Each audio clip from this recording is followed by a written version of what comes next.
Right, this is awesome. But I'm joined by James and Matthew, aka Deaf Havana. How you guys doing? Yeah. Good, thank you, sir. Matthew. How are How are you? you? Yeah, not too bad. Thank you very much.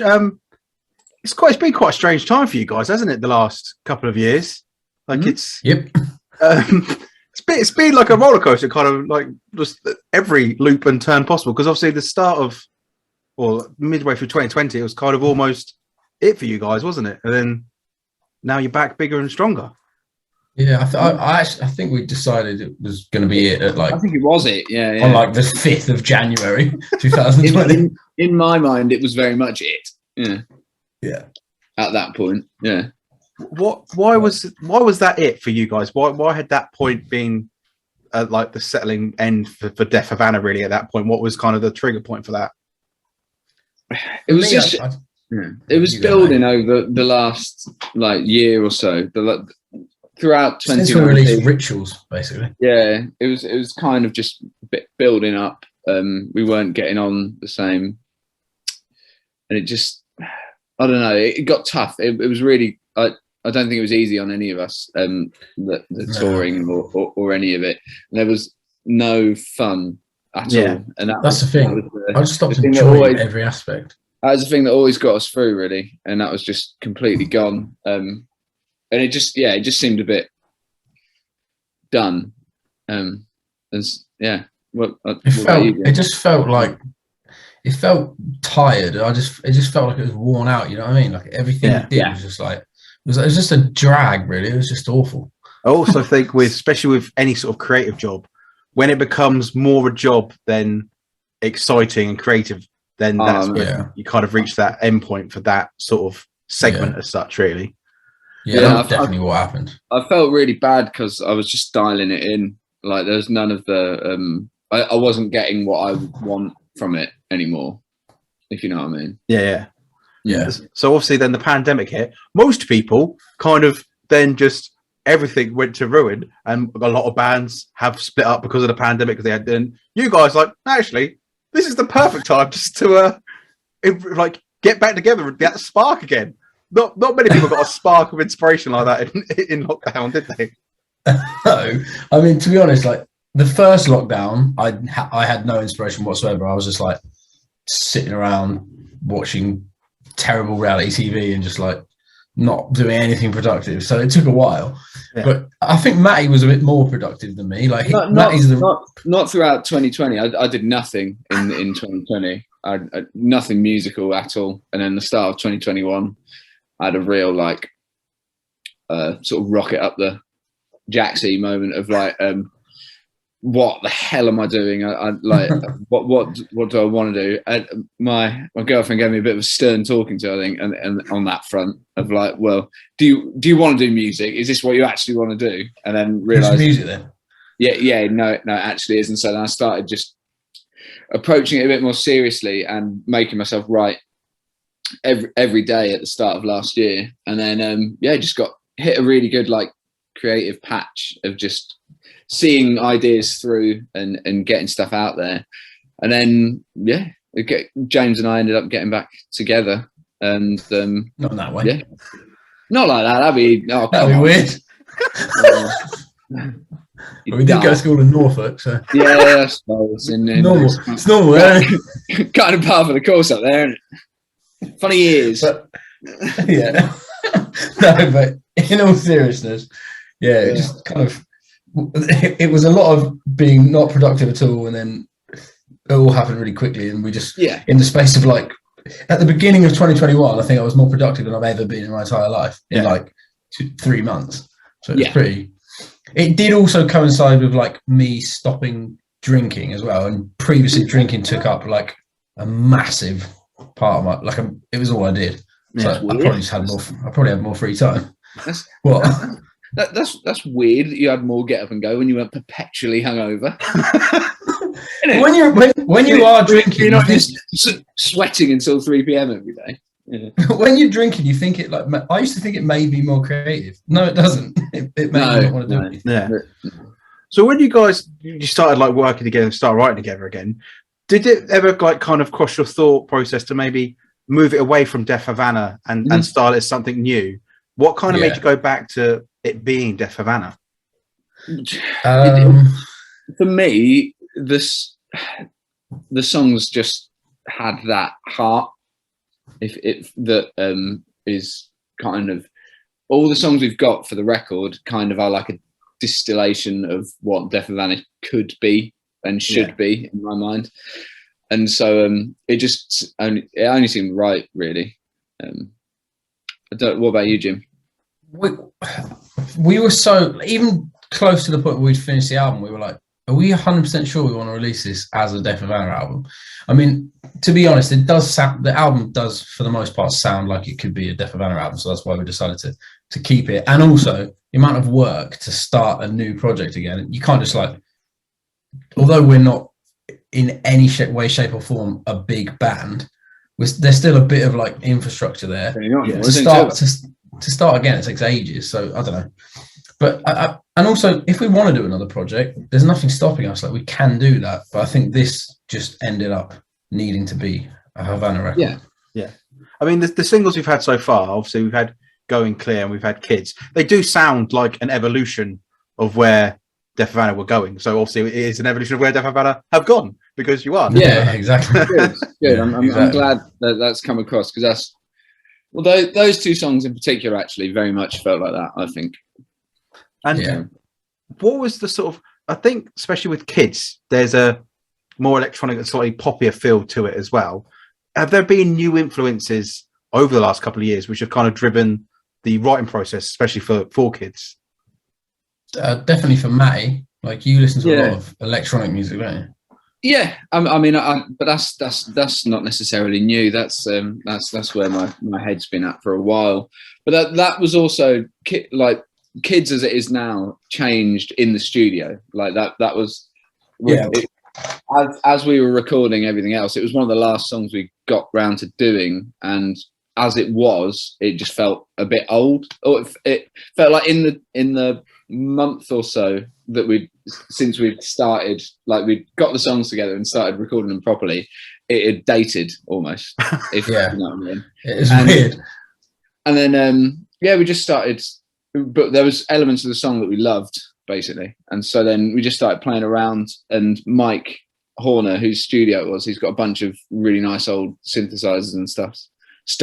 That's a word, isn't it? So we just started playing around on those, and then it just flew out of that, really, didn't it?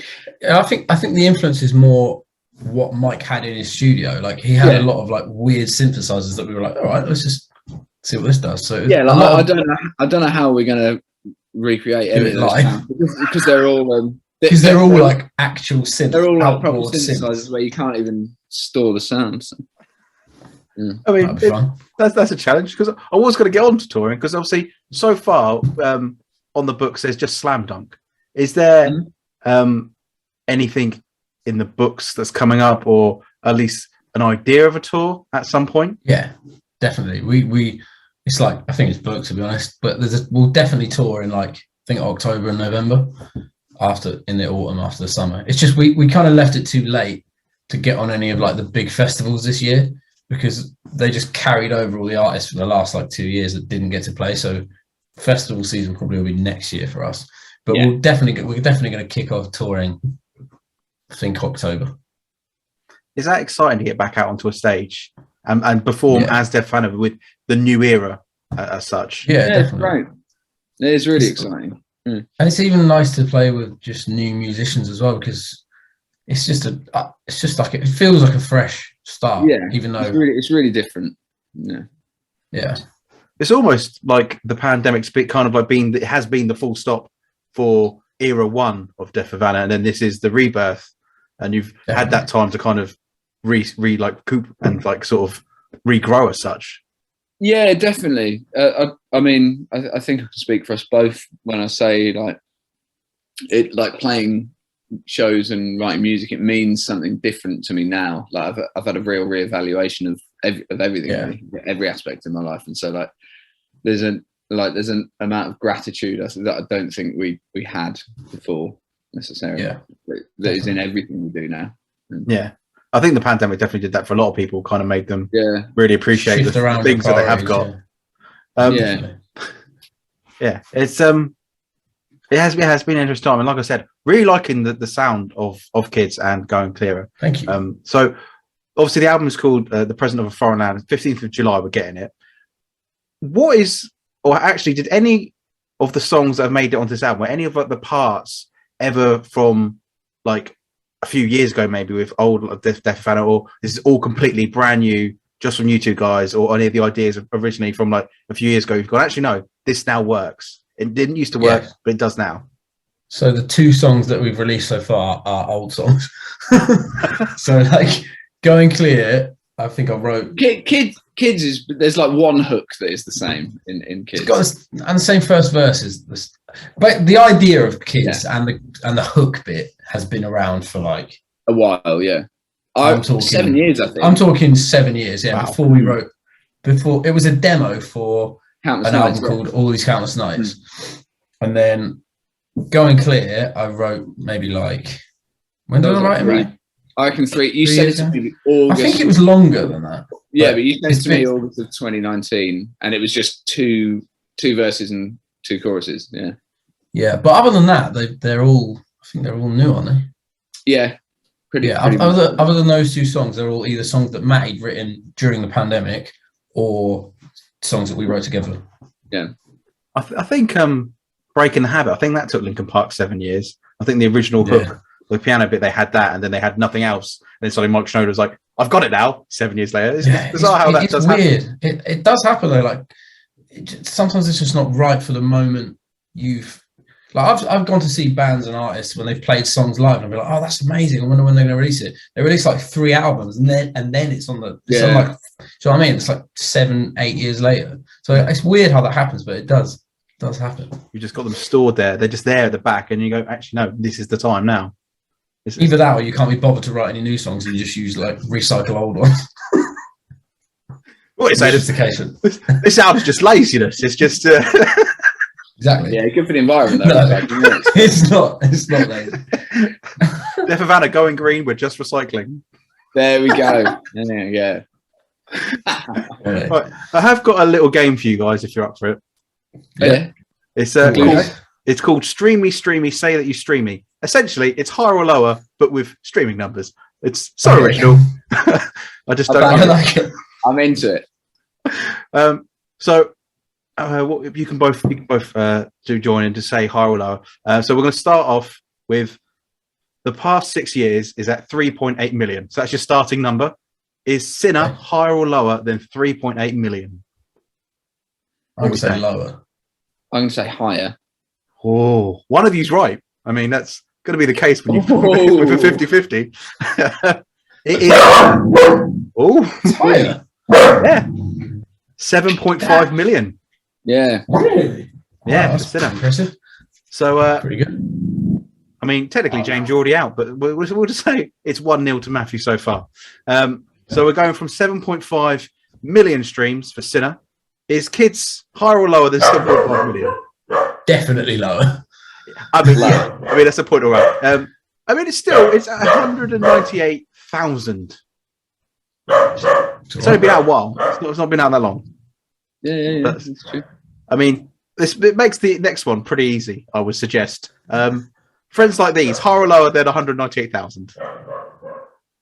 I mean, unfortunately, I'm going to say higher. Unfortunately, I'm going to say higher, but it should be deleted off Spotify, if I'm honest. It's 1.5 million. How many? 1.5. I thought you said 9.5 then. I was like, what? Right, so we're going from Friends Like These at 1.5 million to Going Clear. Higher or lower than 1.5 million? Lower. Yes, you're both right on that one. It is 432,000, which is a strong number. Again, it's not been out that long. Then we are moving on to Happiness. Higher or lower than 432,000? Higher for sure. It should be higher. Yeah, I mean, do you want to have a guess at a number? I reckon it's 1 point something. 1.2 Matthew, you're way off. It is 4 point what? 4.9. Add a million and you're there. 5.9 million. It's a strong number, that one. That's better than I thought. And then we're going from 5.9 million to Little White Lies. Higher or lower? That's actually quite difficult. Yeah. I have no idea because I don't know who listens to that I think album. lower. I think lower. Okay, so both going low. You're both correct. It is 3 million. So we're going from 3 million to Holy. Are we higher or lower than 3 million? That is again difficult. I reckon higher, but only like by a few thousand. Yes. I mean, it's higher, but it's not by a few thousand. It's by a few million. It is 7.9 million for Holy. Okay. Then we're going on to, so we're on the last 3 tracks now. So Everybody Dancing and I Want to Die, is it higher or lower than 7.9 million? Definitely lower. That's a definite from James. What are we saying, Matthew? Higher. Higher. Oh, it is lower. James has got that one. It's 3.2 million for Everybody's Dancing. So just hoping. An album track, not like. Right, now we're moving on to Trigger. Is it higher or lower? Higher. Higher for sure. Yeah, got me. It is 9.2 million streams for Trigger. So the last track we have, higher or lower? Fever. Lower. I think Trigger's the highest one we've got, so Fever's lower. Yeah, you're right. Trigger is the highest one, so Fever is at 4.1. I think that's a draw. I think you both got one draw. It is a draw. I made a foolish decision with my heart and not my head. I mean, if this was in person, there would be a prize, but it's not. So. But it's not, so there isn't. Yeah. Excellent. Love it. Pride is the prize. There you go. You know, good enough. It's priceless. London Pride. That's not priceless. 480 probably. So with the new album, what can we expect? Obviously, 15th of July. We still got a few months to go. Are we going to get another single before then? Yeah, sort of you will. You probably get another 2 singles before then, I think. Yeah. I think it is, isn't it? Yeah, I think so. I think we're releasing another single like pretty soon, end of April, something like that. Potentially. I don't even know what the date is today, to be honest. The 5th of April. In terms of like music, sound-wise, it's quite varied, the album, but it does have like a core. It's still got the same core elements that we've always had. Like it's got like quite miserable lyrics, quite upbeat melodies, quite big choruses. It covers a lot of stuff. Like it's got like big rock songs, more like Going Clear, and then it's got like an acoustic song. It's got a way more like electric, almost dancey song on it, and then just I don't know. It's just when we were writing it, we weren't really planning on releasing it, or we didn't really know what we were doing. So we kind of just wrote it and didn't have any boundaries. So some of it is a bit out there, but not as out there as we can get. Not like I think it keeps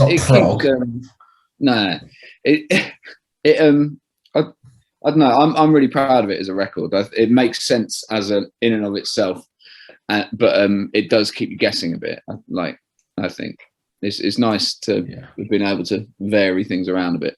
Yeah, and also not having those sort of restrictions, like so you were just be able to be as creative as possible. Was that just a lot more fun? Like, is that one of the reasons that kind of made you excited about making music again? Because it was just fresh. It was new. Yeah, 100%. definitely. And we didn't have any like time restrictions either, really, did we? So we were just and there was like absolutely zero pressure. No one even knew about it. No one knew we were doing it. And so as a result, like we didn't even have labels or anything, or anyone telling us that it should sound a certain way. Or to be honest, when we recorded it, we didn't even pay Mike. We just he was like doing it because we promised him we'd pay him, the guy that recorded it. So we were all just like, so we had like no one was involved. I think he's been settled up now, but yeah, he's definitely been paid now, but still. But yeah, it was just there was just no boundaries and nothing, so it was really like freeing. It was fun. Like the act of like making it was so much fun. Like I loved it. Yeah. I like the fact. I think you can hear that as well in the tracks. You can hear. Awesome. You can hear the life is back. Yeah. Yeah, I definitely felt that way. It's good. I haven't listened to it in a while. I'll listen to it again. So obviously we can expect hopefully a couple of singles, or at least one single before the 15th of July when we get the present is a foreign land. And obviously we've got Slam Dunk. I know a few people going to that who are excited to be seeing you guys. And then hopefully a tour coming up in the winter as well.